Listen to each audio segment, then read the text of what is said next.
যুদ্ধ হওয়ার জন্য কারণ থাকা লাগবে।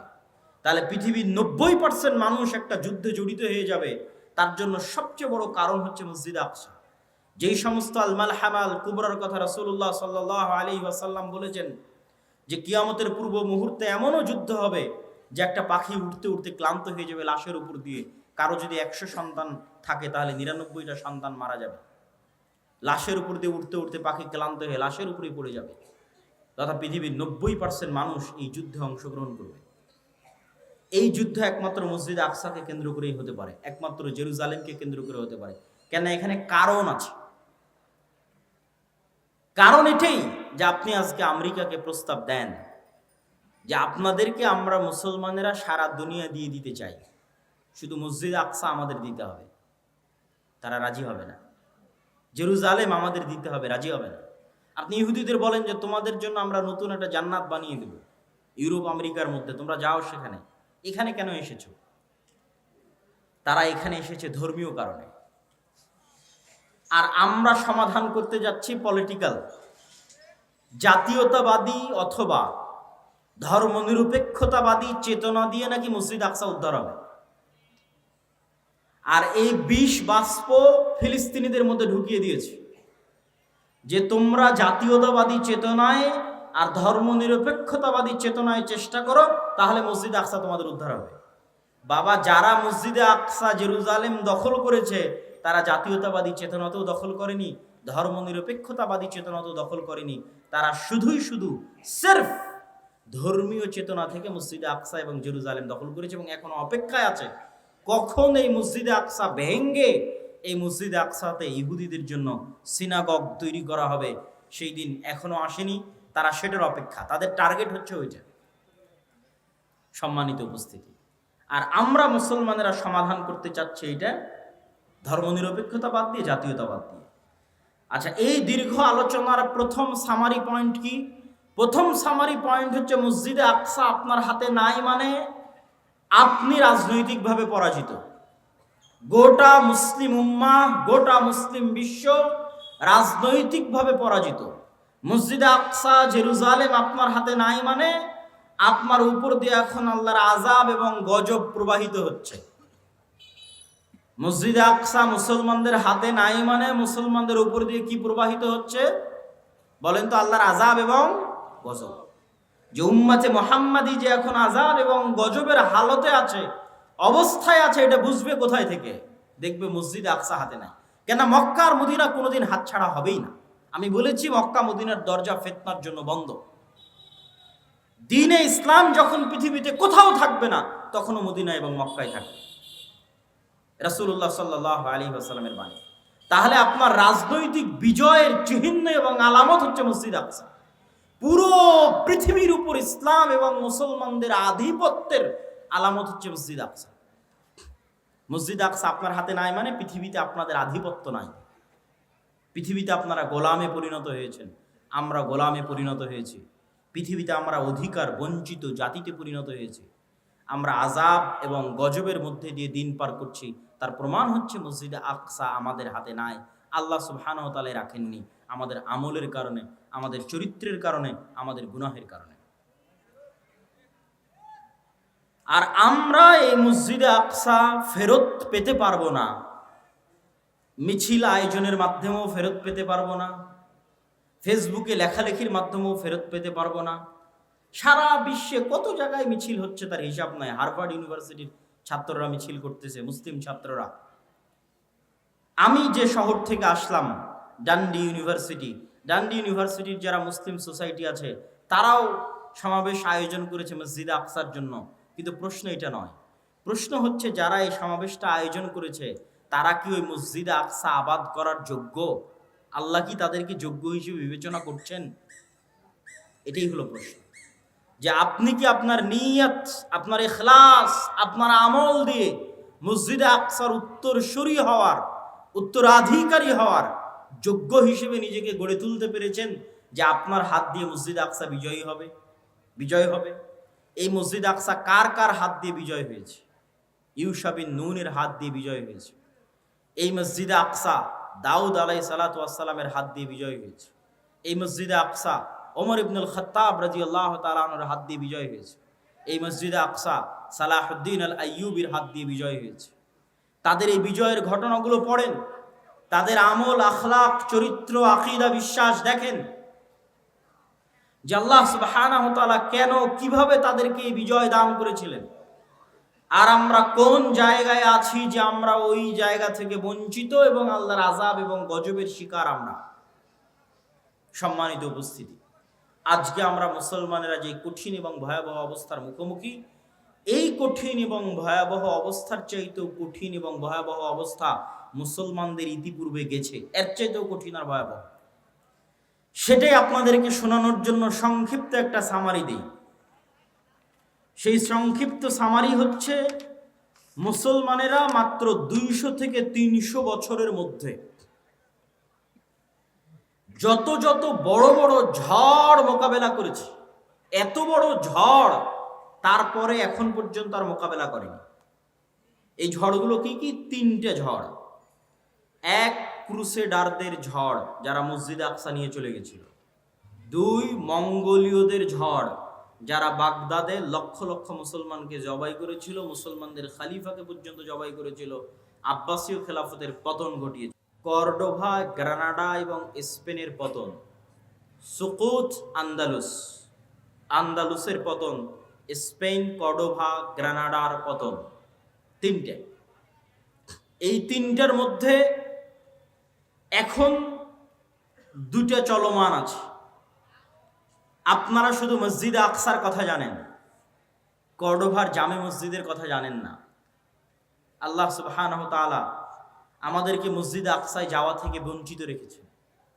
ঠিক আমাদেরকে আল্লাহ সুবহানাহু ওয়া তাআলা, যদিও কর্ডোভার জামে মসজিদের আলাদা কোনো ফজিলত নাই, কিন্তু কর্ডোভার জামে মসজিদ যাদের টাকায় নির্মিত তারা আমাদের বাপ দাদা। কথা কি আমার বুঝতে পারছেন? যেমন উমাইয়া খলিফারা মিশরের 7 বছরের রাজস্ব আয় মসজিদ আকসায় ব্যয় করেছিল, 7 বছরের রাজস্ব আয়। ঠিক তেমনি আন্দালুসের যারা খলিফা ছিল তারা বড় বড় বিজয়ের গনিমতের মাল জামে মসজিদ কর্ডোভায় ব্যয় করে দিয়েছে। জামে মসজিদ কর্ডোভা নিকট অতীতে, তথা এখন কাবা এবং মদিনার যে সম্প্রসারণ হয়েছে এখন গত 20-30 বছরে, যে বিশাল সম্প্রসারণ, এই সম্প্রসারণের আগে পৃথিবীর সবচেয়ে বড় মসজিদগুলোর একটা মসজিদ, পৃথিবীর সবচেয়ে বড় মসজিদগুলোর একটা মসজিদ হচ্ছে জামে মসজিদ কর্ডোভা, আরবিতে বলা হয় কুরতুবা, যেখানে একই মসজিদে একই ফ্লোরে 70,000 অথবা তার চেয়ে বেশি মানুষ সালাত আদায় করতে পারবে একই ফ্লোরে। আর ওই মসজিদে এখন প্রবেশ করবেন, দেখবেন মসজিদ মূর্তিতে পরিপূর্ণ। মারিয়াম আলাইহা সালাতু ওয়াস সালাম এবং ঈসা আলাইহিস সালাতু ওয়াস সালামের মূর্তিতে পরিপূর্ণ মসজিদ, তথা খ্রিস্টানদের মা মেরি এবং জেসাস এবং মা মেরির মূর্তিতে পরিপূর্ণ। আর ওখানে একজন মুসলমানকেও ব্যক্তিগতভাবেও সালাত আদায় করতে দেওয়া হবে না। আপনি যদি চুল পরিমাণ আপনার অন্তরে ঈমান থাকে, আর আপনি যদি স্পেনে গিয়ে জামে মসজিদ কর্ডোভায় প্রবেশ করেন, তো আপনার চোখ দিয়ে পানি বের হবেই হবে। প্রত্যেক যে মুসলমান যার অন্তরে চুল পরিমাণ ঈমান আছে, সে যদি স্পেনে যায় এবং জামে মসজিদ কর্ডোভায় প্রবেশ করে, তাহলে তার চোখ দিয়ে পানি পড়তে বাধ্য। যে সে মসজিদের মধ্যে দাঁড়িয়ে আছে, মেম্বার আছে, ছাদ আছে, বিশাল মসজিদ, কিন্তু সে সালাত আদায় করতে পারবে না, মসজিদে আজান হয় না। শুধু একটা মসজিদ নয়, এরকম পুরো কর্ডোভায় যত গির্জা আছে, পুরো গ্রানাডায়, পুরো স্পেনে যত গির্জা আছে, প্রত্যেকটা গির্জা মসজিদ। আপনি ধোকায় পড়ে যাবেন। বাহির থেকে দেখলে আপনি ধারণা করবেন এটা মসজিদ, কেননা মিনার আছে। বাহির থেকে দেখলে বুঝবেন মসজিদ, কেননা মেহরাব আছে। এটা মসজিদই, মিনার মেহরাব আছে মানে মসজিদ। ভিতরে যেয়ে দেখবেন যে মূর্তিতে পরিপূর্ণ, আসলেই মসজিদ। কিন্তু এখন আজানও নাই, একামতও নাই, মুসলমানও নাই। অথচ ওই মসজিদগুলো যারা ওয়াকফ করেছিল আল্লাহর সন্তুষ্টির জন্য, তারা মুসলমান ছিল। ওই মসজিদগুলোতে যারা দান করেছিল মসজিদ নির্মাণের জন্য, তারা মুসলমান ছিল। এটাই আমি বলছি যে জামে মসজিদ কর্ডোভার হয়তো আলাদা কোনো ফজিলত নাই, কিন্তু জামে মসজিদ কর্ডোভার মুসলমানদের টাকাতেই নির্মিত। ওই স্পেনে এরকম শত শত মসজিদ আছে। এটা এখন পৃথিবীর সবচেয়ে বড় গির্জাগুলোর একটা, ক্যাথিড্রাল বলে ওরা, যে biggest cathedral all over the world. সারা পৃথিবীর সবচেয়ে বড় গির্জাগুলোর একটা হচ্ছে এটা, জামে মসজিদ কর্তুবা। এখানে হাজার হাজার ছাত্র দার্স দিত, দার্স শুনতো, ইলমের আলোচনা হতো, বড় বড় আলেম এই সমস্ত মাটি থেকে জন্ম নিয়েছে। ইবনু হাজাম আন্দালুসি, ইবনু আব্দুল বার, হাফিজুল মাগরিব, তারপরে তাফসির কুরতুবির লেখক ইমাম কুরতুবি, বড় বড় ইমাম এই সমস্ত শহরে জন্ম নিয়েছে, দিনের কাজ করেছে, দিনের খেদমত করেছে। এই জন্য আমি বলি যে মুসলমানেরা যখন ফুটবল ক্লাবগুলো নিয়ে উন্মাদনা করে, আরও সবচেয়ে বেশি কষ্ট পায় যখন সৌদির যুবকদের দেখি। যে সৌদির যুবকদেরকে তো এখন আরো বেশি উৎসাহিত করা হচ্ছে যে তোমরা এই রাস্তায় আসো, এই লাইনে আসো, তোমাদের শুধু বিনোদন আর পর্যটন নিয়ে ব্যস্ত থাকতে হবে। তো তাদের যখন দেখি যে ওই যে সমস্ত ক্লাব, পৃথিবীর সবচেয়ে বিখ্যাত ক্লাবগুলো হচ্ছে স্পেনের বার্সেলোনা, রিয়াল মাদ্রিদ, এগুলো বেশিরভাগ এগুলো হচ্ছে স্পেনের শহর। বার্সেলোনা হচ্ছে স্পেনের শহর, মানে এটা এই বার্সেলোনা মুসলমানদের, ওই মাটি ওই জায়গা মুসলমানদের ছিল। তাহলে আপনি যখন ওইটা নিয়ে উন্মাদনায় ব্যস্ত, তখন যদি আপনাকে নিয়ে গিয়ে আমি জামে মসজিদ কর্ডোবার মধ্যে দাঁড় করাই, কর্ডোবার মধ্যে দাঁড় করাই, সৌদি আরবের এই সমস্ত যুবকদেরকে নিয়ে গিয়ে যদি জামে মসজিদ কর্ডোভায় দাঁড় করানো হয় আর বলা হয় না এখন উন্মাদনা করো তোমার বার্সেলোনা নিয়ে আর রিয়াল আর মাদ্রিদ নিয়ে, কেন আল্লাহ তোমাদের কাছ থেকে মসজিদ ছিনিয়ে নিয়েছে? কেন আল্লাহ তোমাদের কাছ থেকে মসজিদ আকসা ছিনিয়ে নিয়েছে? যে সারা পৃথিবীর কোনো মুসলমান আর মসজিদ আকসায় যেতে পারে না, সালাত আদায় করতে পারে না। তো মুসলমানের অন্তরে তো ব্যথা থাকা উচিত যে তিনটা পবিত্র মসজিদ, পবিত্র ভূমি, যেখানে সফর করার আদেশ দেওয়া হয়েছে, যেখানে পড়লে অতিরিক্ত সালাত আদায় করলে অতিরিক্ত নেকির ঘোষণা দেওয়া হয়েছে, এই তিনটা মসজিদের একটা মসজিদ হচ্ছে মসজিদ আকসা। তো ওই মসজিদ আকসায় তো তুমি যেতে পারো না, ওই মসজিদ আকসায় তো তুমি সালাত আদায় করতে পারো না। অথচ আগের যুগের প্রত্যেক মুসলমানেরা ইতিহাস পড়েন, প্রত্যেক যারা মুসলমান আমার বাংলাদেশ থেকে রওনা দিয়েছে, কোনো হাজি একসাথে তিনটা মসজিদ না দেখে ফিরে আসতো না। মানে এটা হচ্ছে হজ ট্রিপের অংশ, যে আপনি এখন হজ এবং উমরায় যাচ্ছেন, মানে এই ট্রিপে তিনটা মসজিদ থাকবে, মসজিদ আকসা হে, মসজিদ নববী হে, হারাম হয়ে তারপর আপনি বাড়ি যাবেন। আগের যুগের মানুষ হজ করার জন্য সফর করবে আর মসজিদ আকসায় যাবে না, এটা কল্পনার বাইরে, এটা অসম্ভব। আর আপনাদের এখন কতজন হাজি আছে হজ করে আসতেছেন মক্কা থেকে, মদিনা থেকে, মসজিদ আকসায় যেতে পেরেছেন? যেতে দিবে আপনাকে? কেউ দিবে না। সম্মানিত উপস্থিতি, এই কষ্ট অন্তরে থাকতে হবে। এই কষ্ট না থাকলে আপনি অনুভবও করতে পারবেন না, আপনার ঈমানও জাগবে না এবং আপনার দ্বারা বিজয় সম্ভব নয়। এই কষ্ট সালাহুদ্দিন আইয়ুবীর অন্তরে ছিল। সালাহুদ্দিন আইয়ুবী পণ করেছিলেন, প্রতিজ্ঞা করেছিলেন, আল্লাহর ঘর কাবায় ততদিন পর্যন্ত হজ করার জন্য যাবেন না। আল্লাহর ঘর কাবায় ততদিন পর্যন্ত হজ করার জন্য যাবেন না যতদিন না আল্লাহর আর একটা ঘর, মসজিদ আকসা কার ঘর? বলেন, মসজিদ আকসা কার ঘর? আল্লাহর ঘর। আমি ততদিন পর্যন্ত মক্কার কাবা জিয়ারতে যাব না যতদিন না আল্লাহ সুবহানাহু ওয়া তাআলার আরেকটি ঘর, যেটা মক্কার কাবা তৈরি হওয়ার 40 বছর পর তৈরি করা হয়েছিল, যেই ঘরে যুগে যুগে অসংখ্য নবী প্রেরিত হয়েছে, যেই এলাকাকে আল্লাহ আমাদের পবিত্র কোরআনে বরকতময় এলাকা বলে ঘোষণা করেছেন কয়েক জায়গায়, আমাদের পবিত্র কোরআনে পবিত্র ভূমি হিসেবে ঘোষণা করেছেন কয়েক জায়গায়, সেই আল্লাহর তৃতীয় ঘর মুক্ত না করা পর্যন্ত আমি সালাহুদ্দিন আইয়ুবী আল্লাহর আরেকটা ঘর জিয়ারতের জন্য যাব না। আগে আল্লাহ সুবহানাহু ওয়া তাআলার এই ঘর মুক্ত করব, তারপরে আমি আল্লাহ সুবহানাহু ওয়া তাআলার আরেক ঘর জিয়ারতের জন্য যাব। এই হিম্মত, এই চেষ্টা, এই আবেগ সালাহুদ্দিন আইয়ুবীর ছিল, এই জন্য তিনি বিজয় করতে পেরেছিলেন। তাহলে সর্বপ্রথম আমাদের অন্তরে, আমাদের সন্তানদের অন্তরে, আমাদের স্ত্রী পুত্র কন্যার অন্তরে, এমনকি ইতিহাসে লেখা আছে, এই ইতিহাসটার সত্য মিথ্যা আমার জানা নাই, তদন্ত করার সুযোগ হয়নি, যে সালাহুদ্দিন আইয়ুবী রাহিমাহুল্লাহর আব্বা তিনি বিবাহের সময় এই শর্তেই বিবাহ করেছিলেন যে এমন মেয়েকে বিবাহ করবেন যার অন্তরে মসজিদে আকসার ভালোবাসা আছে, এবং যেও চায় এমন একটি সন্তান জন্ম দিতে যে মসজিদে আকসা বিজয়ের জন্য তার জীবনকে বিলিয়ে দিবে। মসজিদে আকসা বিজয় করতে পারবে না পারবে সেটা পরের কথা, কিন্তু মসজিদে আকসা বিজয়ের জন্য তার জীবনকে বিলিয়ে দিবে, শহীদ হয়ে যাবে। এই নিয়ত কোন মেয়ের আছে তাকে আমি বিবাহ করতে চাই। সম্মানিত উপস্থিতি, সালাহুদ্দিন আইয়ুবী রাহিমাহুল্লাহর যে যুগ, আমি বলেছি তিনটে মহাবিপদ মুসলমানেরা একই সময় পার করেছে। আমি শুধু তারিখগুলো বলবো, তাহলে আপনি বুঝবেন যে কিভাবে তিনটে যুগ মুসলমানেরা এই সময়ের মধ্যে পার করেছে।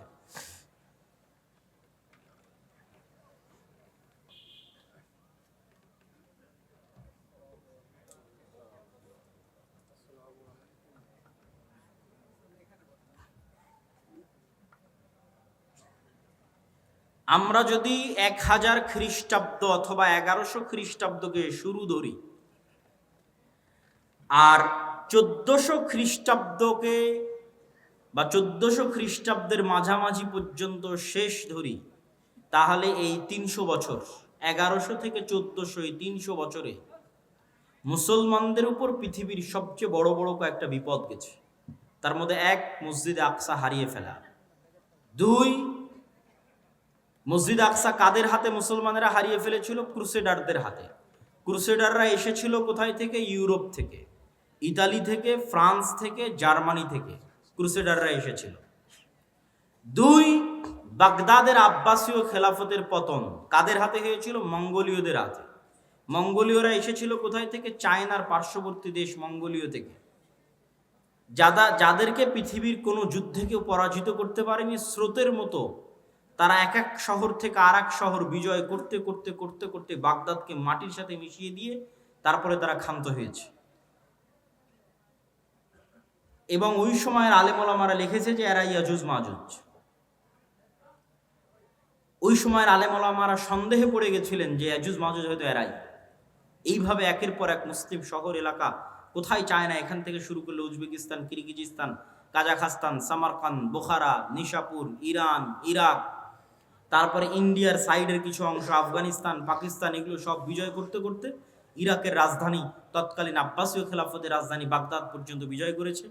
এবং তারা এতটাই নৃশংস, এতটাই পশুত্ব তাদের মধ্যে ছিল যে তারা টানা 4 দিন অথবা 5 দিন যাবৎ লক্ষ লক্ষ মুসলমানকে জবাই করেছে এবং মুসলমানদের কাটা মাথা দিয়ে মিনার তৈরি করত। তৃতীয় কোনটা? তৃতীয় হচ্ছে কর্ডোভার পতন, গ্রানাডার পতন। কর্ডোভার পতন হয়েছে 1236, ওই একই সময় স্পেনের পতন। তাহলে এই 3টে বড় ঘটনার মতো একসাথে এত বড় ঘটনা মুসলমানদের উপর আর যায়নি। এই জন্য আমি বারবার বলি যে এখন মুসলমানেরা যে বিপদ, যে আপদ, যে কষ্টের মধ্যে আছে, এর চেয়ে বেশি কঠিন, বেশি ভয়ঙ্কর বিপদ আপদ জাতিগতভাবে মুসলমানদের উপর দিয়ে পার হয়ে গেছে।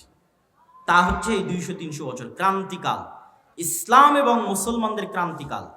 তো এখান থেকে কি মুসলমানেরা বের হতে পেরেছিল? জি, এখান থেকে মুসলমানেরা বের হতে পেরেছিল। আল্লাহ বের করার রাস্তা করে দিয়েছিলেন। 1, মসজিদ আকসা আল্লাহ মুক্ত করেছেন সালাহুদ্দিন আইয়ুবীর মাধ্যমে।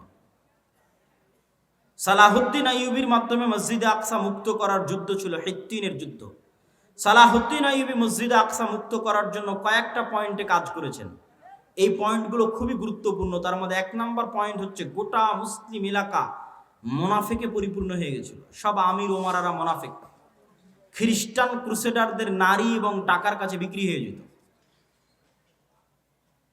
সমস্ত আমির ওমারারা। আর সবচেয়ে বেশি শত্রুতা করত শিয়ারা। ওই সময় শিয়াদের শাসন ছিল মিশরে। ফাতিমীয়, ওবায়দীয় শিয়া খেলাফত ছিল মিশরে, যারা প্রতিষ্ঠা করেছিল জামিয়াতুল আজহার। আজকের আজহার বিশ্ববিদ্যালয় শিয়ারা প্রতিষ্ঠা করেছিল শিয়া মাযহাব প্রচার করার জন্য। তো সালাহুদ্দিন আইয়ুবী রাহিমাহুল্লাহর 2টা টার্গেট ছিল। মিশর এবং সিরিয়াকে এক করতে হবে। মিশর এবং সিরিয়া একত্রিত না হওয়া পর্যন্ত মসজিদ আকসা আমি বিজয় করতে পারবো না। মজার বিষয় হলো ওমর রাদিয়াল্লাহু তাআলা আনহুর যুগেও যখন মসজিদ আকসা বিজয় হয়, তখনও মুসলমানেরা মিশর এবং সিরিয়া একত্রিত করেছিল। মিশর এবং সিরিয়ার বিজয় শেষ করে মসজিদ আকসার বিজয় সম্পন্ন করেছিল। কেননা ভৌগোলিকভাবে আজও মসজিদ আকসা বিজয় করা কঠিন যদি সিরিয়া এবং মিশর আপনার হাতে না থাকে। ফিলিস্তিন বিজয় করা কঠিন যদি সিরিয়া এবং মিশরের মাটি আপনার হাতে না থাকে। এর অনেক ভৌগোলিক বিশ্লেষণ আছে, আমি লম্বা আলোচনায় যাব না। তার মধ্যে সবচেয়ে বড় ভৌগোলিক বিশ্লেষণ হচ্ছে ভূমধ্য সাগর। ভূমধ্য সাগরের পানি আপনি কি দিয়ে কন্ট্রোল করবেন? ক্রুসেডাররা সব আসতো ওই পানি দিয়ে, ভূমধ্য সাগর দিয়ে। বেশিরভাগ স্থলপথেও আসতো না তা নয়, কিন্তু পানি দিয়ে আসতো। ওই ভূমধ্য সাগরের তীর কন্ট্রোলে নিতে হলে আপনাকে সিরিয়া পুরো কন্ট্রোলে নিতে হবে, মিশর পুরো কন্ট্রোলে নিতে হবে, তাহলে প্রবেশ পথ বন্ধ, অন্তত সমুদ্র দিয়ে আর কেউ আসতে পারবে না। এবার মাটি আপনার দখলে, এখন শুধু মসজিদে আকসা বাকি। তো এটা ছিল সালাহুদ্দিন আইয়ুবী রাহিমাহুল্লাহর 1 নম্বর কৌশল। 2, সালাহুদ্দিন আইয়ুবী রাহিমাহুল্লাহ আকীদাগত যুদ্ধ লড়েছিলেন, আকীদার যুদ্ধ। তিনি শিয়াদের বিরুদ্ধে যুদ্ধ করতে করতে ক্লান্ত হয়ে গেছে। যত বেশি মুসলমানদের বিরুদ্ধে সালাহুদ্দিন আইয়ুবী যুদ্ধ করেছিলেন, মুসলিম শাসক এবং মুনাফিকদের বিরুদ্ধে, তত যুদ্ধ উনি ক্রুসেডারদের সাথেও লড়েননি, তত যুদ্ধ উনি এই খ্রিস্টানদের সাথেও লড়েননি। ওনার দিনই পার হয়ে গেছে, সময় বয়সই পার হয়ে গেছে শুধু মুসলমানদের সাথে যুদ্ধ করতে করতে, মুসলিম আমির ওমারাদের মুনাফিকি দূর করতে করতে। তার একটা বড় কারণ ছিল শিয়া মাযহাব। এই শিয়া মাযহাব থেকে মিশরকে মুক্ত করার জন্য আরেকটা মাদ্রাসা প্রতিষ্ঠা হলো মাদ্রাসা নিজামিয়া। নিজামুল মুলক তিনি এই মাদ্রাসা প্রতিষ্ঠা করলেন, তার নামে মাদ্রাসার নাম হলো মাদ্রাসা নিজামিয়া। যে মাদ্রাসা নিজামিয়াকে প্রতিষ্ঠা করা হয়েছিল জামিয়াতুল আজহারের মোকাবেলায় শিয়া মাযহাবকে উৎখাত করার জন্য আরব বিশ্ব থেকে। এবং এই মাদ্রাসা নিজামিয়ার ছাত্রদের বড় ভূমিকা ছিল পরবর্তীতে মঙ্গোলীয়দের পতন ঘটাতে এবং পরবর্তীতে ক্রুসেডারদের পতন ঘটাতে এবং পরবর্তীতে শিয়া মাযহাব থেকে আরব বিশ্বকে মুক্ত করতে মাদ্রাসা নিজামিয়ার ছাত্রদের বড় অবদান ছিল। বড় বড় আলেম এই মাদ্রাসার ছাত্র। ইবনু আসাকির তারিখ দিমাশকের লেখক এই মাদ্রাসার ছাত্র, ইমাম গাজ্জালি এই মাদ্রাসার ছাত্র, এবং এই মাদ্রাসারই পরবর্তী উত্তরসূরিরা ছিলেন ইবনু কাসির, ইবনুল আসির, ইবনু তাইমিয়া। তাদের যুগের যারা, তারা আরো পরে এসেছেন, কিন্তু তার আগের যখন মাদ্রাসা প্রতিষ্ঠা হয় তখনকার কথা বলছি, সম্মানিত উপস্থিতি। তারপরে সালাহুদ্দিন আইয়ুবী রাহিমাহুল্লাহ মিশর বিজয় করার পর জামিয়াতুল আজহার থেকে শিয়া মাযহাবকে চিরদিনের জন্য নিষিদ্ধ করে দিলেন, এবং আজ পর্যন্ত, এখন পর্যন্ত মিশরে আর পরবর্তীতে শিয়া মাযহাব প্রবেশ করতে পারেনি, এবং জামিয়াতুল আজহার বা আজহার বিশ্ববিদ্যালয়ে শিয়া মাযহাব প্রবেশ করতে পারেনি। তারপরে এবার যখন তিনি জেরুজালেম বিজয়ের জন্য অভিযান শুরু করলেন, তখন সবচেয়ে বড় যুদ্ধটা হয়েছিল হিত্তিনের প্রান্তরে। আর ইউরোপ থেকে যারা এসেছিল, ইউরোপ হচ্ছে সব শীতকালীন দেশ, শীতকালীন কান্ট্রি। মুসলমানেরা শীতকালীন এরিয়া বিজয় করতে পারত না, স্পেন পর্যন্ত গিয়ে শেষ। স্পেনের সাথে লাগানো ফ্রান্স, স্পেনের সাথে লাগানো সীমানা ইতালির, ইতালি ফ্রান্স মুসলমানেরা বিজয় করতে পারেনি। তার সবচেয়ে বড় কারণ ছিল বরফ এবং শীত। তার পরবর্তীতে নৈতিক এবং চারিত্রিক অধঃপতন তো আছে। তারপর আজীবন ইস্তাম্বুল মুসলমানেরা বিজয় করতে পারেনি, কনস্টান্টিনোপল তখনও অবিজিত। যখনকার ঘটনা বলছি তখনও বিজয় হয়নি, এটা আমি আসবো ধীরে ধীরে এবং আমার বক্তব্য শেষের দিকে নিয়ে যাব। তাহলে কি হলো, সালাহুদ্দিন আইয়ুবী হিত্তিনের প্রান্তরে যুদ্ধ করছেন কাদের সাথে? যারা ওই সমস্ত এলাকা থেকে এসছে যেগুলোতে -ডিগ্রি শীত। তো এই জন্য সালাহুদ্দিন আইয়ুবী ওদেরকে নিয়ে চলে গেলেন মরুভূমিতে, যুদ্ধে পরাজয়ের ভান করে সবকে নিয়ে গেলেন মরুভূমিতে, যেখানে পানির কোনো ব্যবস্থা নাই, মাইল 50-100 কিলোমিটারের মধ্যে। আর চারিদিকে আগুন জ্বালিয়ে দিয়ে ব্যবস্থা করলেন গরমের, তাপের। যুদ্ধ ছিল জুন জুলাইয়ের মৌসুম, উপরে সূর্যের তাপ, নিচে মরুভূমির তাপ, আর চারিদিকে আগুনের তাপ। এই তাপ সহ্য করার জন্মগত ক্ষমতা আরবদের আছে, কেননা তারা মরুভূমিতেই বড় হয়েছে। আর যারা ক্রুসেডাররা এসেছে তারা সব এসেছিল শীত দেশ থেকে। এই জন্য গরমে গায়ের সব বর্ম, লোহার বর্ম তারা খুলে ফেলতে বাধ্য হয় এবং যুদ্ধে তাদের পরাজয় সুনিশ্চিত হয়। তবে মজার বিষয় কি? মজার বিষয় হচ্ছে ওমর রাদিয়াল্লাহু তাআলা আনহু মসজিদ আকসা বিজয় করেছেন, 1 ফোঁটা রক্ত পড়েনি। সালাহুদ্দিন আইয়ুবী মসজিদ আকসা বিজয় করেছেন, 1 ফোঁটা রক্ত পড়েনি। এবং আমি বিশ্বাস করি তৃতীয়বার যখন মসজিদ আকসা বিজয় হবে তখনও 1 ফোঁটা রক্ত পড়বে না। এই ধারাবাহিকতা বজায় থাকবে, আল্লাহ সুবহানাহু ওয়া তাআলা সেই ব্যবস্থা করে দিবেন, এটা বিশ্বাস করি অন্তর থেকে ইনশাআল্লাহ। সম্মানিত উপস্থিতি, তাহলে একটা গেল আল্লাহ সালাহুদ্দিন আইয়ুবীর মাধ্যমে মসজিদ আকসা বিজয় করলেন। আর একটা হচ্ছে আইনে জালুতের যুদ্ধ, মঙ্গোলীয়রা বাগদাদের পতন ঘটিয়ে এগিয়ে যাচ্ছে, 3টা মসজিদ একত্রে তাদের দখলে চলে আসবে। জেরুজালেম দখলে আসবে, মক্কায় দখলে আসবে, মদিনা দখলে আসবে। তিনটা মসজিদকে বাঁচানোর মতো ওই সময় আর কোনো শক্তিশালী শাসক ছিল না, মামলুক, মিশরের মামলুকরা ছাড়া। সালাহুদ্দিন আইয়ুবীর পরপরই 50-100 বছরের মাথায় মঙ্গোলীয়দের এই ঘটনাগুলো। তখন মামলুকদের বাদশা ছিল সাইফুদ্দিন কুতজ, জাহিরুদ্দিন আল বেরবাস। তাদের সাথে যুদ্ধে সর্বপ্রথম মঙ্গোলীয়রা পরাজয় ঘটে। তাহলে একদিকে জেরুজালেম উদ্ধার হলো, মঙ্গোলীয়দের পরাজয় হলো। পরবর্তীতে মঙ্গোলীয়দের কি হলো? পরবর্তীতে মঙ্গোলীয়রা নিজেরা ইসলাম গ্রহণ করে নিল। এই জন্য আজকে যত পাকিস্তান, ইন্ডিয়াতে খান দেখেন, মুসলমানেরা সব খান, এরা সব হচ্ছে মঙ্গোলীয়দের বংশধর। মঙ্গোলীয়রা পরবর্তীতে সব ইসলাম গ্রহণ করে নিয়েছিল। তার সবচেয়ে বড় কারণ ছিল মঙ্গোলীয়রা ছিল অশিক্ষিত, মূর্খ, অসভ্য। আর তারা মুসলমানদের যে সমস্ত নারী পুরুষদের ধরে নিয়ে যেত, এরা সবাই ছিল শিক্ষিত, উচ্চ মার্গের শিক্ষিত মুসলমান নারী এবং পুরুষরা। তাদের সাথে বিবাহ বন্ধনে আবদ্ধ হওয়ায় ধীরে ধীরে ধীরে ধীরে তাদের পরবর্তী জেনারেশন ইসলাম গ্রহণ করে ফেলে। আর ক্রুসেডাররা কি হলো? ক্রুসেডাররা ফিরে চলে গেল ইউরোপে, এবং আজ অবধি তারা ক্রুসেড চালাচ্ছে, চলছেই ক্রুসেড। আচ্ছা, এই দুইটা সংকট কাটিয়ে উঠে মুসলমানদের কোনো অর্জন আছে? আছে। স্পেন মুসলমানেরা ফিরে পায়নি, কিন্তু স্পেনের পরিবর্তে আল্লাহ মুসলমানদেরকে, এরপরই স্পেনের পরিবর্তে আল্লাহ মুসলমানদের, এই দীর্ঘদিন যাবৎ মুসলমানেরা কুস্তুনতুনিয়া বিজয় করতে পারে না। কুস্তুনতুনিয়া বিজয়ের ইতিহাস পড়ে দেখেন, কত শত শত সাহাবি, আল্লাহর তাবি, সাহাবিদের তাবি, তাবে তাবি এই কুস্তুনতুনিয়া যুদ্ধে শহীদ হয়েছে। যত চেষ্টা করেছে পারেনি। আবু আইয়ুব আল আনসারী রাদিয়াল্লাহু তাআলা আনহু এই কুস্তুনতুনিয়া বিজয় করতে এসে শহীদ হয়ে গেছে। এই কুস্তুনতুনিয়া বিজয়ের তৌফিক আল্লাহ দিলেন কখন?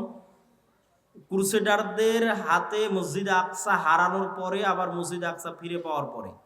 মঙ্গোলীয়দের হাতে মুসলমানদেরকে চরম শাস্তি এবং আযাব দেওয়ানোর পরে, আবার মঙ্গোলীয়দের হাত থেকে সে আযাব এবং শাস্তি থেকে মুক্তি দেওয়ার পরে। আর স্পেনের গ্রানাডা এবং কর্ডোভার পতনের পরে মুসলমানেরা ইস্তাম্বুল বা আজকের তুরস্ক বিজয় করে, মুহাম্মদ আল ফাতেহ, এবং উসমানীয় খেলাফতের কায়েম হয়। এবং উসমানীয় খেলাফত আমলে মুসলমানদের শান শওকত, শক্তি, সামর্থ্য বহাল ছিল। আমি আগেই বলেছি, মুসলমানদের রাজনৈতিক বিজয়ের চিহ্ন কি? মসজিদ আকসা আপনার হাতে আছে কিনা? উসমানীয়দের হাতে মসজিদ আকসা ছিল। তারা মসজিদে আকসায় কোনো ইহুদিকে জমি ক্রয়ের পর্যন্ত সুযোগ দেয়নি উসমানীয়রা।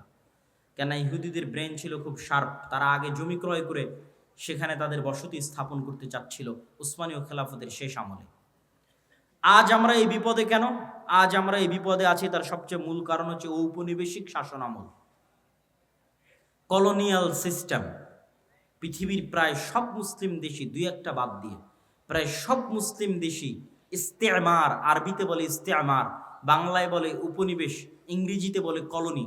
প্রায় সব মুসলিম দেশই ইউরোপের কোনো না কোনো দেশের কলোনি ছিল নিকট অতীতে। এটা হচ্ছে আমাদের উসমানীয় খেলাফতের পতনকাল থেকে নিয়ে আজ পর্যন্ত এই 150, 200, 300 বছরে, মানে আমরা যে জেনারেশন এখন অবস্থান করছি, এটার লাস্ট 200 বছর বা 250 বছর পৃথিবীর কোনো না কোনো মুসলিম দেশ, কোনো না কোনো ইউরোপিয়ান কান্ট্রির কলোনি ছিল। আমরাও 1947-এর আগ পর্যন্ত ব্রিটিশের কলোনি ছিলাম। তো 1947 তো ভাই এই কয়দিন আগের কথা। অনেকের দাদাও এখনো জীবিত আছে যারা 47 দেখেছে, এখনো জীবিত আছে। তো 47 তো কালকের কথা। তো 47-এর আগ পর্যন্ত আমরা ব্রিটিশদের গোলাম ছিলাম। এরকম সারা পৃথিবীর প্রায় সব মুসলিম দেশ কোনো না কোনো ইউরোপিয়ান কান্ট্রির গোলাম ছিল। এবং এর উপর আমার লম্বা বিস্তারিত আলোচনা আমি গতকাল করেছি। এই গোলামের নিজাম থেকে ওই ব্রিটিশরা যেমন পুরো ভারতকে 3 ভাগে ভাগ করে দিল, বাংলাদেশ, পাকিস্তান এবং ইন্ডিয়া, ঠিক ওই ব্রিটিশরা যখন তাদের আরবে কলোনি ছিল, তখন তারা আরবকে এমনভাবে ভেঙে চূর্ণ বিচূর্ণ করে দিল। কাতার নামে পৃথিবীতে কোনো দেশই ছিল না, আরব আমিরাত নামে পৃথিবীতে কোনো দেশই ছিল না, জর্ডান নামে পৃথিবীতে কোনো দেশই ছিল না, ইসরায়েল নামে পৃথিবীতে কোনো দেশই ছিল না, লেবানন নামে পৃথিবীতে কোনো দেশই ছিল না। ঠিক তেমনি বাংলাদেশ বা পাকিস্তান নামে পৃথিবীতে কোনো দেশ ছিল না। এগুলো সব ওই যে ইস্তেমার, কলোনিয়াল সিস্টেম। ওরা যখন এই দেশগুলো ছেড়ে গেছে, তখন ডিভাইড অ্যান্ড রুল, ভাগ করে গেছে, নতুন দেশ তৈরি করে গেছে। তো ওই শাম, সিরিয়াকে জর্ডানে ভাগ করেছে, লেবাননে ভাগ করেছে। একটু দিয়েছে জর্ডান, একটু দিয়েছে লেবানন, একটু দিয়েছে কাতার, একটু দিয়েছে আরব আমিরাত, একটু দিয়েছে বাহরাইন, একটু একটু করে দিয়ে ওর মধ্যে থেকে ইসরায়েল বের করেছে। ওর মধ্যে থেকে অল্প একটু জায়গা বের করেছে ইসরায়েলের জন্য। অনেক দীর্ঘদিনের সুপরিকল্পনার ফসল এবং মুসলমানদের অধপতনের ফসল, মুসলমানদের উপর আল্লাহর আযাব এবং গজবের যে আলামত, সেটার প্রমাণ। আর এই আযাব এবং গজব থেকে উদ্ধার হওয়া সম্ভব নয় আমল এবং ঈমানে পরিবর্তন ছাড়া। আমল এবং ঈমানে পরিবর্তন ছাড়া সম্ভব নয়। আমি আপনাকে চ্যালেঞ্জ দিয়ে বলতে পারি, যেই ইহুদিরা ইসরায়েলে আছে তারা তাদের ধর্ম পালনে, আপনারা আপনাদের ধর্ম পালনে যতটুকু অ্যাক্টিভ তার চেয়ে বেশি অ্যাক্টিভ। কথা মনে হয় আমার বুঝতে পারেননি। আপনাদের কতজনের মুখে দাঁড়িয়ে আছে, আর ইহুদি একটা পল্লী মহল্লায় গিয়ে দেখবেন ওদের কতজনের মুখে দাঁড়িয়ে আছে। ইহুদিরা সারা পৃথিবীর মানুষকে চায় যে তারা খারাপ থাকুক, কিন্তু তারা নিজেরা ভালো থাকবে।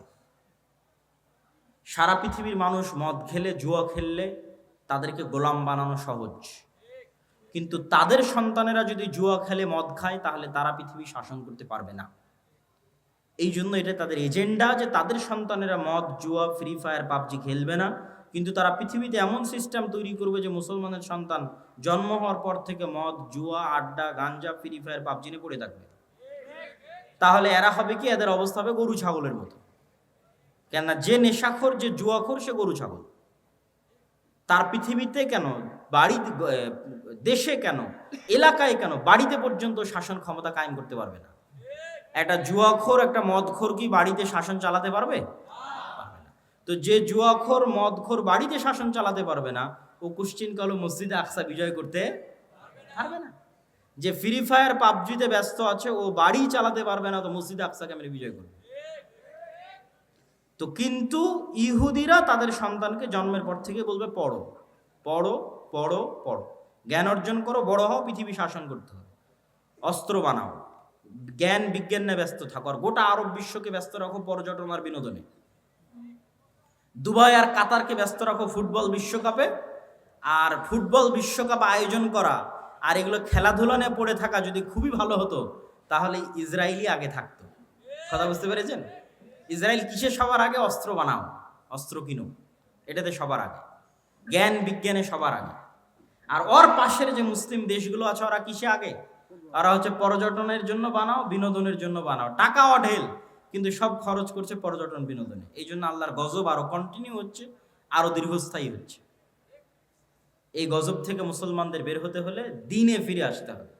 মুসলমানদের সবচেয়ে বড় শক্তির জায়গা হচ্ছে তাদের দ্বীন, তাদের আকীদা, তাদের বিশ্বাস।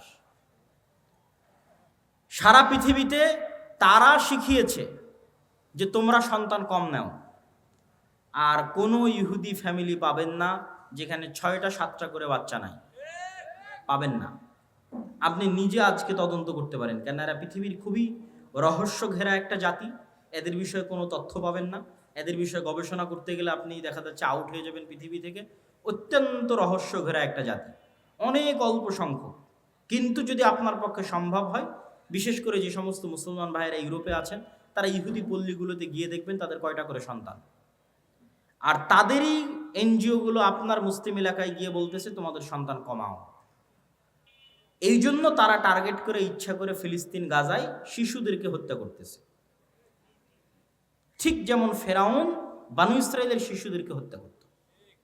তাহলে দুইভাবে আপনার শিশুকে হত্যা করতেছে, এক বম মেরে হত্যা করতেছে, আর এক আপনার মাথায় দিয়ে দিয়েছে যে আপনি 2টার বেশি যেন সন্তান না নেন। কিন্তু সে জন্ম দিচ্ছে 6টা 7টা 8টা 10টা করে। এই জন্য ওদের এরকম কোনো ছোট গাড়ি থাকে না। আমাদের যে ছোট কারগুলো, এই ছোট কারগুলো তারা ইউজ করে না, তারা ইউজ করে বড় 4, 6, 7 সিটের 4 হুইলার জিপ, যাতে ফুল ফ্যামিলি নিয়ে যাতায়াত করা যায়। কারণ ফ্যামিলি তো 2টা সদস্য না, 6টা 7টা সদস্য, তো ছোট কারে তো হবে না। তারা সারা পৃথিবীতে সুদি বিজনেস তৈরি করে রেখেছে, কিন্তু তারা নিজেরা পরস্পরের সাথে সুদি লেনদেন করে না। মানে এক ইহুদি আর এক ইহুদির সাথে সুদি লেনদেন করবে না, কিন্তু ওই ইহুদি আবার পৃথিবীর সবচেয়ে বড় সুদি কোম্পানির মালিক। তার মানে সারা দুনিয়ার মানুষের টাকা সুদের নামে কবজা করে নাও, কিন্তু তুমি যখন আর এক ইহুদিকে ধার দিবা তখন করজে হাসানা দিবা, সুদ নয়। যেগুলো বলতেছি এগুলো দেখা বলতেছি, আপনারাও চাইলে পরীক্ষা করতে পারেন। এই রকম বড় বড় দাড়ি থাকবে তাদের, 80 থেকে 90%। 3 ওয়াক্ত সালাত আদায় করবে, তাদের মসজিদের নাম সিনাগগ। 3 ওয়াক্ত সালাতের জন্য মসজিদে যাবে, এবং এরকম লম্বা দাড়ির সাথে যাবে। তাহলে তাদের সাথে আমাদের শত্রুতা কি? আমাদের আকীদা বিশ্বাসে কিন্তু অনেক মিল আছে।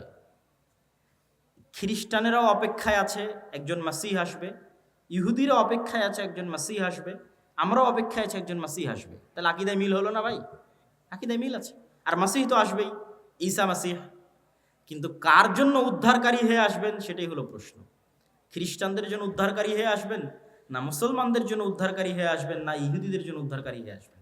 কোরআন এবং হাদিস বলছে মাসিহ আসবে দুইটা, একটা মাসিহ আদ-দাজ্জাল আর একটা ঈসা মাসিহ। মাসিহ আদ-দাজ্জাল হবে ইহুদিদের উদ্ধারকারী, আর ঈসা আলাইহিস সালাতু ওয়াস সালাম হবেন মুসলমানদের উদ্ধারকারী। সম্মানিত উপস্থিতি, এরকম আকীদা বিশ্বাসে আরো মিল আছে। তারাও এক, পৃথিবীতে এক আল্লাহর ইবাদত করে, মানে আল্লাহর একত্ববাদে বিশ্বাস করে সামান্যতম হলেও। তাদের মধ্যেও শিরক আছে, কিন্তু যেমন আমাদের ব্রেলভী ভাইয়েরা যেমন তাদের মধ্যে শিরক থাকলেও তারা এক আল্লাহ বিশ্বাস করে, এরকম এক আল্লাহ বিশ্বাস করে। দিনের মধ্যে একটা দিন হচ্ছে ইহুদি দিন। ইহুদিরা খ্রিস্টানদের মতো তৃত্ববাদে বিশ্বাস করে না। খ্রিস্টানরা কিন্তু তিনটে দিনে বিশ্বাস করে, তিনটে রব বা খোদায় বিশ্বাস করে, তারা একটাই বিশ্বাস করে। মুসলমানেরাও একটাই বিশ্বাস করে। তাহলে শত্রুতা কোথায়? শত্রুতা আমাদের পক্ষ থেকে নয়। মুসলমানেরা কোনোদিনই জাতিগতভাবে ইহুদিদের সাথে শত্রুতা করেনি। ওমর রাদিয়াল্লাহু তাআলা আনহুকে খ্রিস্টান পাদ্রীরা জোর করে লিখিয়েছে চুক্তির মধ্যে, যে আপনি লেখেন চুক্তিতে যে জেরুজালেমে আপনি কোনো ইহুদিকে বসবাস করতে দিবেন না। নিজে থেকে বলেইনি কখনো। ওমর রাদিয়াল্লাহু তাআলা বরং তাদের সাথে এটা বলে রেখেছে যে তোমরা যত কড়া করে বলতেছে এত কড়া করে তো করা ঠিক হবে না। তারা চাচ্ছিল, পাদ্রীরা চাচ্ছিল যে কোনো ইহুদি যেন আসতেই না পারে, এবং তারা আসতে দিত না। ঈসা আলাইহিস সালাতু ওয়াস সালামের মৃত্যুর পর থেকে নিয়ে ওমর রাদিয়াল্লাহু তাআলা আনহুর মসজিদ আকসা বিজয়ের আগ পর্যন্ত খ্রিস্টানরা কোনো ইহুদিকে জেরুজালেমে প্রবেশ করতে দিত না। তো ওমর রাদিয়াল্লাহু তাআলা বলছে এত বড় অমানবিক আইন আমি কিভাবে বাস্তবায়ন করতে পারি? তখন খ্রিস্টানরা বলল ঠিক আছে, আপনি যদি এত বড় আইনকে অমানবিক বলেন, তাহলে এতটুকু অন্তত আমাদের কনফার্মেশন দেন যে আপনি এই জেরুজালেমে ইহুদিদের স্থায়ী বসবাস করতে দিবেন না। আসুক, আসা মসজিদ আকসা দেখে ঘুরে চলে যাক, তাদের পবিত্র জায়গা যেগুলো আছে সেগুলো দেখে ফেরত চলে যাক। ওমর রাদিয়াল্লাহু তাআলা বললেন ঠিক আছে। ইহুদিদের সাথে জাতিগত বিদ্বেষ কখনই মুসলমানেরা করে। ইহুদি লেখকরা লিখে গেছে যে তাদের যে পুরো জাতির হিস্ট্রি, এই হিস্ট্রির মধ্যে তাদের সবচেয়ে স্বর্ণযুগ ছিল স্পেন। স্পেনে যখন মুসলমানদের শাসন ছিল, তখন সারা পৃথিবীর নির্যাতিত অত্যাচারিত ইহুদিরা স্পেনে এসে আশ্রয় নিয়েছিল, আর মুসলিম বাদশাহ শাসকরা তাদের আশ্রয় দিয়েছিল, মানবিক কারণে আশ্রয় দিয়েছিল। কেন? সারা পৃথিবীতে খ্রিস্টানরা তাদের উপর অত্যাচার করতো, জুলুম করতো, আর এটা তাদের উপর আল্লাহ গাজাব এবং গজব হিসেবে কোরআনে লিখে রেখেছেন যে এটা তাদের জন্য আযাব এবং গজব, যে তাদের কোনো দেশ হবে না, আলাদা স্বাধীন কোনো দেশ তাদের জন্য হবে না। তো এই জন্য জাতিগত বিদ্বেষ আপনি মুসলমানদের থেকে পাবেনই না। তাহলে সমস্যা তাদের পক্ষ থেকে, তাদের অন্তরে এটা চরম আকারে সুপারিয়রিটি। পৃথিবীর সবচেয়ে ভয়ঙ্কর দুইটা জাতি সুপারিয়রিটিতে বিশ্বাস করে, একটা হিন্দুদের মধ্যে ব্রাহ্মণ, আর একটা হচ্ছে ইহুদি। চরম আকারের সুপারিয়রিটিতে বিশ্বাস করে যে আমরা ডাইরেক্ট খোদার সন্তান, নাউজুবিল্লাহ, আল্লাহর সন্তান। ব্রাহ্মণেরা বিশ্বাস করে আমরা আল্লাহর মাথা থেকে তৈরি হয়েছি, ওরা বিশ্বাস করে আমরা আল্লাহর সন্তান। পৃথিবীতে আমরা বাদের যারা আছে সব আমাদের গোলাম, সবার বউ আমাদের জন্য হালাল, সবার ছেলে মেয়েকে জবাই করাও আমাদের জন্য হালাল, এতে আমাদের কোনো গুনাহ হবে না। কত রকমের এক্সট্রিম লেভেলের সুপারিয়রিটিতে তারা বিশ্বাস করে। এই সুপারিয়রিটির জায়গায় সবচেয়ে বড় আঘাত, সবচেয়ে বড় ধাক্কা দিয়েছে মুহাম্মদ সাল্লাল্লাহু আলাইহি ওয়াসাল্লাম। কি জন্য? তাদের এই সুপারিয়রিটির দাবির ভিত্তি হচ্ছে তারা ইব্রাহিমের সন্তান, ইসহাকের বংশধর। এটাই দাবির ভিত্তি। তো মুহাম্মদ সাল্লাল্লাহু আলাইহি ওয়াসাল্লাম এসে দাবি করলেন আমি ইব্রাহিমের আর এক সন্তান ইসমাইলের বংশধর। এই জায়গায় হলো বংশগত দিক থেকে সবচেয়ে বড় অ্যাটাক, যে আমরা যেই রক্তের হওয়ার কারণে ফাখর করি, অহংকার করি, গর্ব করি, আল্লাহ শেষ নবী আমাদের বাইরে ওই রক্তের মধ্যে ইব্রাহিমের আর এক সন্তান ইসমাইলের মধ্যে দিয়ে দিলেন, ইসমাইল আলাইহিস সালাতু ওয়াস সালামের মধ্যে। তাহলে তাদের সুপারিয়রিটিতে সবচেয়ে বড় আঘাত হানলেন কে? মুহাম্মদ সাল্লাল্লাহু আলাইহি ওয়াসাল্লাম। যে তোমাদের সুপারিয়রিটি এখন থেকে শেষ, তোমাদের বানু ইসরাইলের জন্য আল্লাহর যা রহমত বরকতের ঘোষণা ছিল সব টোটালি অফ। এখন রহমত এবং বরকত যা হবে সব উম্মতে মুহাম্মাদির জন্য। ইব্রাহিম আলাইহিস সালাতু ওয়াস সালামের সন্তান ইসমাইল, এবং আল্লাহ নবী দোয়া করলেন আল্লাহুম্মা সাল্লি আলা মুহাম্মাদিন ওয়া আলা আলি মুহাম্মাদ কামা সাল্লাইতা আলা ইব্রাহিম ওয়া আলা আলি ইব্রাহিম। হে আল্লাহ, মুহাম্মদ সাল্লাল্লাহু আলাইহি ওয়া সাল্লাম এবং তার পরিবারের উপর ওই রকম রহমত বরকত নাজিল করুন যেমন ইব্রাহিমের পরিবারের উপর নাজিল করেছিলেন। আল্লাহুম্মা আমিন। আমরা দরুদে সেটা পড়ি সব সময়। তাহলে তাদের সুপারিয়রিটিতে সবচেয়ে বড় আঘাত দিলেন মুহাম্মদ সাল্লাল্লাহু আলাইহি ওয়াসাল্লাম। এই জন্য মুহাম্মদ সাল্লাল্লাহু আলাইহি ওয়াসাল্লামকে এইভাবে হত্যার চেষ্টা মক্কার কুরাইশরাও করেনি যেভাবে তারা করেছে, কেন এটা তাদের ইগোতে আঘাত করেছে। আজও তারা বানু ইসমাইলের সন্তানদেরকে হত্যা করতেছে এই একটা কারণেই, যে তাদের সুপারিয়রিটির জন্য সবচেয়ে বড় চ্যালেঞ্জ হচ্ছে ইসলাম এবং মুসলমানরা। কেন তারা যেই মিল্লাতে ইব্রাহিমের দাবি করে, ওই মিল্লাতে ইব্রাহিমের যোগ্য এবং সত্য দাবিদার, যোগ্য এবং সত্য উত্তরসূরি হচ্ছে মুহাম্মদ সাল্লাল্লাহু আলাইহি ওয়াসাল্লাম এবং তার অনুসারীরা। এবং তাদের ধর্মগ্রন্থে লেখা আছে যে ইব্রাহিম আলাইহিসসালাতু ওয়াসসালামের আর এক স্ত্রী হাজেরা এবং হাজেরার সন্তান ইসমাইলকে মক্কায় রেখে আসা হয়েছে। তাদের ধর্মগ্রন্থে লেখা আছে তোমাদের ভাইদের মধ্যে আল্লাহ শেষ নবী পাঠাবে। ওরা মনে করে আছে আমাদের ভাইদের মধ্যে মানে বা ইব্রাহিম আলাইহিস সালামের দুই সন্তানও তো পরস্পরে ভাই, ভাই না ভাই না? ইসহাক এবং ইসমাইল পরস্পরে ভাই না ভাই না? ভাই। তারা মনে করে আছে যে ইয়াকুব আলাইহিস সালামের 12 সন্তান, আমরা পরস্পরে ভাই, আমাদের মধ্যে থেকে আল্লাহ শেষ নবী পাঠাবেন, এই অপেক্ষায় তারা আছে। কিন্তু আল্লাহ সুবহানাহু ওয়া তাআলা তাদের ভাইদের মধ্যেই শেষ নবী পাঠিয়েছেন, সেটা তাদের আদি ভাই ইয়াকুবের পিতা ইসহাক, ইসহাক আলাইহিসসালাতু ওয়াসসালামের রক্তের ভাই ইসমাইল আলাইহিসসালাতু ওয়াসসালামের বংশে আল্লাহ সুবহানাহু ওয়া তাআলা শেষ নবী পাঠিয়েছে। সম্মানিত উপস্থিতি, এই হিংসার কারণে, এই বিদ্বেষের কারণে তারা মুসলমান এবং ইসলামদেরকে সমূলে ধ্বংস করে দিতে চায়। কেন তারা জানে তাদের পতন যদি কারো হাতে হয়, মুসলমানদের হাতেই হয়। এটাই হলো সমস্যা। যেমন ফেরাউন জানতো তার পতন যদি কারো হাতে হয়, বানু ইসরাইলের হাতে হয়। তারাও জানে আমাদের পতন যদি কোনোদিন কারো হাতে হয়, তাহলে মুসলমানদের হাতে হবে। সম্মানিত উপস্থিতি, আমি আমার এই দীর্ঘ ঐতিহাসিক বিশ্লেষণ থেকে আপনাদের কাছে এতটুকুই আহ্বান জানাবো, দিনে ফিরে আসা ছাড়া। আপনি তাদের সাথে মোকাবেলা করবেন অথচ আপনার মধ্যে দিন নাই, তাহলে কি দিয়ে মোকাবেলা করবেন? সে তো দিনের কারণেই এটা জয় করতে এসেছে, দিনের কারণে এখানে শাসন প্রতিষ্ঠা করতে এসেছে, দিনের কারণে আপনাকে হত্যা করছে। আর আপনি দিন ছেড়ে দিয়ে তার উপর দিয়ে বিজয় লাভ করতে চাচ্ছেন, এটা ইম্পসিবল, অসম্ভব। একদল মানুষ যদি দিন পালন করে আল্লাহর উপর ভরসা করে বের হয়ে আসে, তাহলে তাদের হাতে আল্লাহ সুবহানাহু ওয়া তাআলা মসজিদে আকসা বিজয় দিবেন, এটা আল্লাহর ওয়াদা। আমরা এখন পারছি না কেন? আমরা এখন গজবের অবস্থায় আছি, আযাবের অবস্থায় আছি। আল্লাহ তাদেরকে দিয়ে আমাদের উপর শাস্তি দিচ্ছে। যেমন ফেরাউনকে দিয়ে তাদেরকে শাস্তি দিয়েছিল, তাদেরকে আযাব এবং গজবের মধ্যে আল্লাহ সুবহানাহু ওয়া তাআলা নিক্ষেপ করেছিলেন। ঠিক এই যুগের ফেরাউন হচ্ছে তারা। আমরা আযাব এবং গজবের মধ্যে আছি, এবং এখান থেকে উদ্ধার পেতে হলে ঈমান এবং আমল লাগবে, স্বাধীন চেতা বিশ্বাসী লাগবে। গোলামি বিশ্বাস চলবে না। আমি বলেছি আমাদের সবচেয়ে বড় সমস্যা গোলামির বিশ্বাস। মুসা আলাইহিস সালাম যদি বানু ইসরাইলের ঘর বাড়িতেই লুকিয়ে লুকিয়ে মানুষ হতেন, উনি জীবনে কোনোদিন ওই ফেরাউনের বংশের কিবতীকে এক থাপ্পড়ে হত্যা করতেন না। কেননা বানু ইসরাইলের সাথে পালিয়ে পালিয়ে মানুষ হতে হতে অন্তর ছোট হয়ে যেত। কথা আমার বুঝতে পারছেন? তো মুসা আলাইহিস সালামকে আল্লাহ মানুষ করলেন ফেরাউনের ঘরে। তো ফেরাউনের ঘরে উনি স্বাধীন চেতা হয়ে মানুষ হয়েছে, যে একটা মানুষের পূর্ণ অধিকার সুযোগ সুবিধা কি হওয়া উচিত। ওই অবস্থায় বড় হয়ে যখন দেখছে তার বংশের মানুষকে আর একজন মারছে, তখন দিয়েছে এক থাপ্পড়, এক থাপ্পড়ে মরে গেছে। তো এক থাপ্পড় দেওয়ার জাজবা কোথায় থেকে আসলো? গোলামি মুক্ত অবস্থায় বড় হয়েছেন, এই জন্য আল্লাহ তাকে গোলামি মুক্ত অবস্থায় ফেরাউনের বাড়িতে, ফেরাউনের ঘরে বড় করেছে। আর আমরা জীবনযাপন করছি 200-250 বছর থেকে গোলামির অবস্থায়, এখনও গোলামির অবস্থায়। স্বাধীন চেতা মনোভাব আমাদের মধ্যে নাই। আমাদের চাল চরিত্র বিকৃত হয়ে গেছে, স্বভাব চরিত্র বিকৃত হয়ে গেছে। এই জন্য আমাদেরকে আমাদের দিনে ফিরে আসতে হবে, স্বাধীন চেতা মনোভাবী হতে হবে। মা এবং বোনদেরকে নিয়ত রাখতে হবে যে তারা পুত পবিত্র অবস্থায় সন্তান জন্ম দিবে আল্লাহ সুবহানাহু ওয়া তাআলার সন্তুষ্টির জন্য, আল্লাহর দ্বীনের জন্য। কখনো বেহায়াইপনা দিয়ে পুরুষ জন্ম দেওয়া সম্ভব নয়। বেহায়াই বেলেল্লাপনা দিয়ে মুজাহিদ পুরুষ জন্ম দেওয়া সম্ভব নয়। বেহায়াইর মধ্যে মেয়েলি পুরুষ জন্ম নিতে পারে। কথা আমার বুঝতে পারছেন? যখন একটা সমাজে পরিপূর্ণরূপে বেহায়াই ছড়িয়ে পড়ে, তখন ওই সমাজের পুরুষরা কি হয়ে যায়? মেয়েলি পুরুষ হয়ে যায়। আমাদের সমাজে যদি বেহায়াপনা বেলেল্লাপনা বেশি ছড়িয়ে পড়ে, তাহলে আমাদের মধ্যে আর পুরুষের রক্তই নাই, সব মেয়েলি পুরুষ হয়ে গেছে। এদের দিয়ে কোনোদিন জেহাদও হবে না, এদের দিয়ে মসজিদে আকসাও বিজয় হবে না। তাহলে পুরুষ জন্ম দিতে হবে। পুরুষকে জন্ম দিতে পারবে পুত পবিত্র বেহায়াপনা বেলেল্লাপনা মুক্ত অবস্থায় যে থাকবে, সে পুরুষ সিংহ, বাঘ, বীর সিংহ সালাহুদ্দিন আইয়ুবী, তারেক বিন জিয়াদের মতো সন্তান জন্ম দিতে পারবে, স্বাধীন চেতা সন্তান জন্ম দিতে পারবে, মেয়েলি পুরুষ নয়। এই জন্য পর্দার গুরুত্ব আছে ইসলামে। সম্মানিত উপস্থিতি, বক্তব্য আলোচনা করতে গেলে আরও দীর্ঘায়িত হয়ে যাবে। আমরা আজকে যে উদ্দেশ্যে এখানে একত্রিত হয়েছি, সেটা হচ্ছে দাওয়া ইলাল্লাহর পক্ষ থেকে মসজিদ ভিত্তিক দিন শিক্ষা কার্যক্রম। আমরা 4টে জেলার 126টা মসজিদ সফর করেছি, আপনার এলাকাতেও এসেছি। আপনাদের চারঘাটে সফর করেছি, আপনাদের বাঘায় সফর করেছি, আপনাদের পুঠিয়াতে সফর করেছি। হয়তো সফরের সময় আপনারা ছিলেন না বা জানতেন না, হয়তো সেভাবে বুঝতে পারেননি, কিন্তু আমরা আমাদের মতো 126টা মসজিদ সফর শেষ করেছি, আমাদের সফরগুলো আবারও শুরু হবে ইনশাআল্লাহ।